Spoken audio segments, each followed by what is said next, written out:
আজ থেকে ঠিক 1 মাস আগে 12ই জুন আহমেদাবাদে ভয়াবহ বিমান বিপর্যয়ের ঘটনা ঘটে। সেই ঘটনার প্রেক্ষিতে এবার সামনে এলো এয়ার ইন্ডিয়ার রিপোর্ট। বেঙ্গলি ম্যাট্রিমনিতে পাওয়া যায় সবথেকে বেশি চয়েস। বেঙ্গলি ম্যাট্রিমনি অনেক সম্পর্ক তৈরি করেছে। তাহলে আর কি চাই? বাঙালিদের নাম্বার 1 চয়েস বেঙ্গলি ম্যাট্রিমনি। প্রাথমিক report aircraft accident investigation bureau দিয়েছে, যেখানে দুটি ইঞ্জিনে জ্বালানি না পৌঁছানোই এই দুর্ঘটনার অন্যতম মূল কারণ বলে উল্লেখ করা হয়েছে।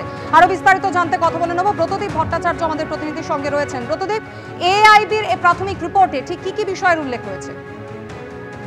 দেখো, আমরা জানি যে 12ই জুন এই অভিশপ্ত AI-171 এয়ার ইন্ডিয়ার যে বিমান, সেটা টেক অফের 27 সেকেন্ডের মধ্যেই ভেঙে পড়েছিল এবং সেই 27 সেকেন্ডের মধ্যে কি হয়েছিল তার একটা প্রাথমিক পুনর্নির্মাণ কিন্তু এই রিপোর্টের অনুযায়ী পাওয়া যায়। যেটা জানা যাচ্ছে, টেক অফের পর প্রায় 650 ফুট উচ্চতায় যখন বিমানটি এবং 350 কিলোমিটার প্রতি ঘন্টায় ছুটছিল, আচমকাই বিমানের দুটি ইঞ্জিনে জ্বালানি যাওয়া বন্ধ হয়ে যায় এবং সেই সময় ককপিট ভয়েস রেকর্ডারে শোনা যায় যে একজন পাইলট অপরজনকে বলছেন যে কাট অফ কেন করলে, ফুয়েল কাট অফ কেন করলে। অপর পাইলট তো তাতে উত্তর দেয় যে আমি করিনি এবং তারপরেই তারা চেষ্টা করেন বিভিন্নভাবে যে বিমানটিকে তোলার জন্য আবার সেই ফুয়েল কাট অফ সুইচ সেটাকে রান পজিশনে নিয়ে যাওয়া হয়, অর্থাৎ চালু করা হয়, কিন্তু ততক্ষণে বিমানটি এতটাই নিচে চলে এসছে যে সেটা নিয়ন্ত্রণের বাইরে চলে যায় এবং তারপর সে মেডিকেল কলেজের হোস্টেলের ছাদে একটি অংশ এবং অপরটি হোস্টেলের বাইরের যে রেসিডেন্সিয়াল ব্লক ছিল তার সামনে গিয়ে আছড়ে পড়ে এবং তারপর যে ভয়াবহ ঘটনা আমরা দেখেছি, প্রায় 242 জনের মধ্যে 241 জন যাত্রীর মৃত্যু হয়েছিল এবং তাছাড়াও ওখানকার স্থানীয় বাসিন্দা, মেডিকেল কলেজের স্টুডেন্ট, তারাও কিন্তু এই ঘটনায় আক্রান্ত হয়েছেন।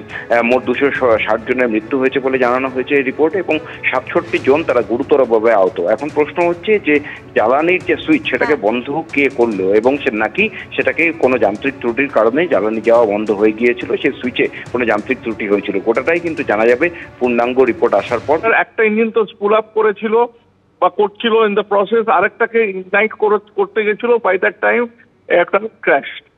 সুতরাং এটা মোমেন্টারিলি পাওয়ার ডিসরাপশনের জন্য এই ফিউল সুইচেস অফ হয়ে গেছিল বা অনেকক্ষণ অফ হয়ে গেছিল কেন জানি না, কেননা পাইলট কোনোদিন ফিউল সুইচেস অফ করবে না এবং তাতে রিপোর্টে বলা হচ্ছে যে কো পাইলটটা কি জিজ্ঞেস করেছে did you put the fuel switches off, captain তখন নাকি বলেছে না, I did not put the fuel switches off, which goes to show that পাইলটটা ফিউল সুইচেস অফ করেনি, ওটা অন্য কারণের জন্য ফিউল সুইচেস অফ হয়ে গেছিল অন থেকে, সেটা পাওয়ার ডিসরাপশনের জন্যই হোক বা যে কারণের জন্যই হোক।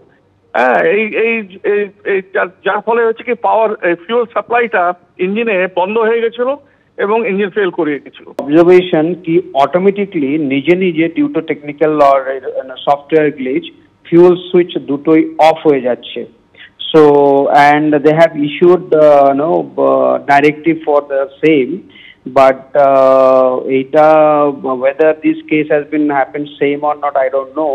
But fact is the matter is we cannot comment right now ki for any reason pilot deliberate action to hobei na, rather they will try to save the missions. So এই হচ্ছে বিষয় আর কি।